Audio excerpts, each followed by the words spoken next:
Hi, my name is Bria Reddick, and I've been cutting hair for about 10 years, and I absolutely love cutting hair. I use Baxter products daily, so today what I wanted to do is walk you guys through the steps I took to achieve a shadow ball fade and also a beard lining, and then demonstrate to you the finish that I use with different Baxter products that I absolutely love. What's up, AJ? What's going on? So, AJ, he's an athlete. So for him, he loves to have his hair super tight on the sides and wavelength on the top.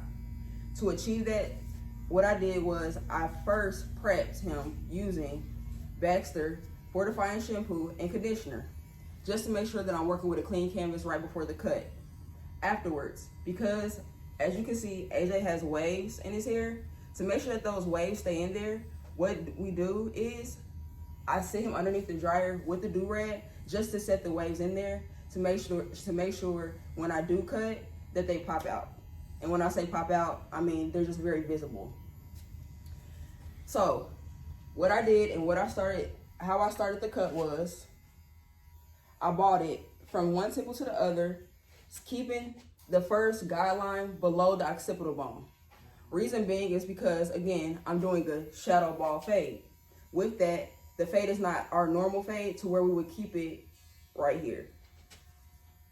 So afterwards, I created the second guideline, taking my clippers, going against the grain on the occipital bone.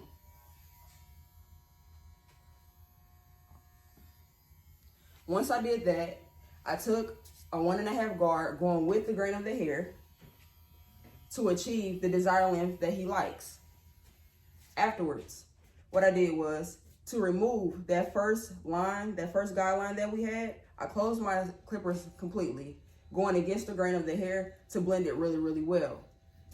Next, I took a 1 for that second guideline between the crown and the occipital bone, going against the grain to blend this in right here. Now, for him, when I am cutting his hair and brushing his hair, because he has waves, I have to be very mindful. And when I say that, I'm saying I have to comb the hair, brush the hair, because I have to make sure that he has no cowlicks. A lot of guys, they have cowlicks usually either right here in their hair, at the crown of their head, or in the front of their head. So the last thing you want to do is gap somebody with waves. So you have to make sure that you at least comb it out before you start the cut, to make sure that you can see everything. And then you go with the grain of the hair and how the hair goes. Next, what I did was I tapered the top of his beard right here. And can you remove your mask for me, bro? Yes. As you can see, right here, I tapered the top of the beard just using clipper over comb. Reason being, he doesn't want to go too deep into his beard. So all I did was take clipper over comb, kind of fade it in right here, but I also love to keep his beard full. He loves to keep his beard full, and we just usually hit it with the line.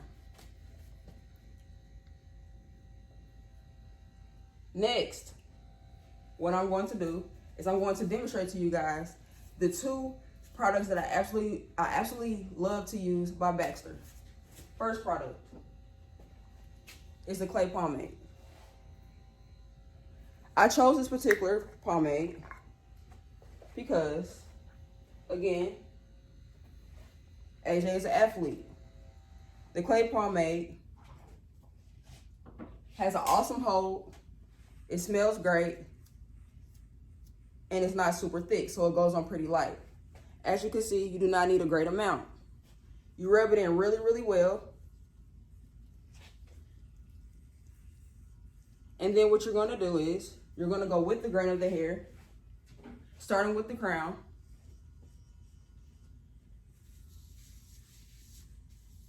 With the waves. And I love this particular product. Again, like I said, it smells really great. And for him, because he does work out a lot, he sweats a lot, it gives that amazing hold. And when he goes home to wash his hair, it washes out very easily.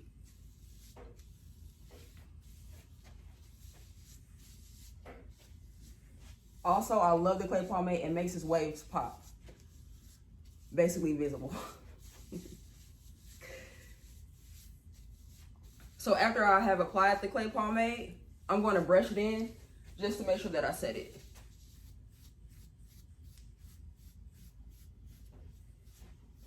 Going with the grain of the hair. With waves, do not go against the grain with the waves. If you do choose, if you're cutting and you do choose to go against the grain and they have waves, make sure that the guard is a bigger guard. So say for instance, they want a one at the top. If you choose to go against the grain with waves, make sure you probably will use like maybe a 2. And the reason being is because if you go against the grain using a 1, they're not gonna have their waves anymore. So ultimately, you need to go against the grain with a big guard if you choose to. But the majority of the time for me, my preference, I always go with the grain of the waves. I usually start off with a bigger guard, and then I usually work my way down, just so I make sure that I don't gap them. And also, everybody's hair is different. AJ's hair is a little bit more coarse, so I can kind of go in with the guard and just take it off. You have some people who have really, really soft hair, and so you can't just necessarily go in with the guard and just cut their hair, because you have to be very mindful, because some spots may be lighter than others, okay? So, brushing it in just to set it. Set it. So when he leaves here, I also teach my clients how to use these products, so when they do leave here, that they'll be able to execute this at home and have this exact same look. I absolutely love making them feel great in the chair using these premium products, but also them be able to keep this look once they are at home until I see them again. So that is the clay pomade, which I highly recommend for waves, someone who's athletic, because it gives that firm hold. Again, it smells amazing and it's very light. Next, what we're going to do is we're going to apply the beard oil by Baxter.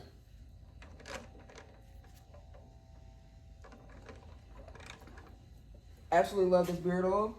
You only need about 3 or 4 drops.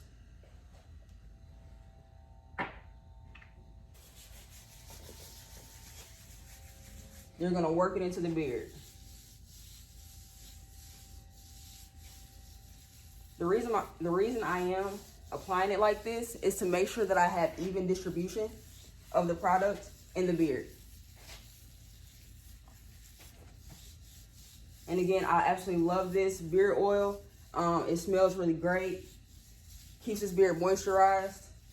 Again, this is something I show my clients as well before they leave the shop, so they know how to apply it and also use it at home, so they get this same look even when they're not in my chair.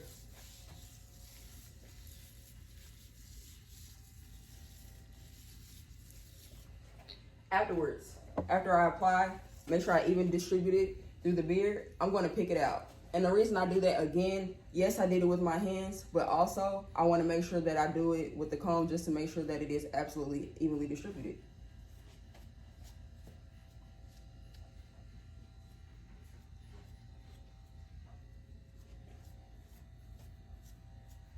How you feeling, AJ? Feeling good. Smells great. Good deal. So yeah, so just to recap what I did, basically walk you guys through the steps of the bald fade. It has a bald shadow fade. Reason we call it that is because we keep it very low, the first guideline below the occipital bone. He has the waves at the top. We use the 1.5 guard to get that length. Then he likes to keep his beard full with a little bit of a taper on the sides. Then we demonstrated the usage of the clay pomade and the Baxter beard oil. Thank you guys so much for tuning in. If you guys have any questions, please hit me on my IG, Brea J Cuts, BreaJCuts, and thank you so much for your time.